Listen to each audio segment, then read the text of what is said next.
போக்குவரத்து நமது நாட்டிலேயே குக்கிராமங்களுக்கும் சென்றடையக்கூடிய சீரான போக்குவரத்து சேவையை தமிழ்நாடு அரசுதான் தொடர்ந்து வழங்கி வருகிறது. 9 மாசம் ஆச்சு பஸ் வந்து.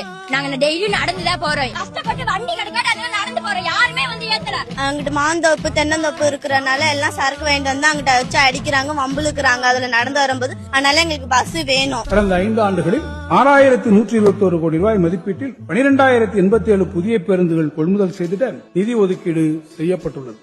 செக் பண்ண முடியும் வண்டி எந்த கண்டிஷன்ல இருக்குன்னு எப்படி செக் பண்ண முடியும்?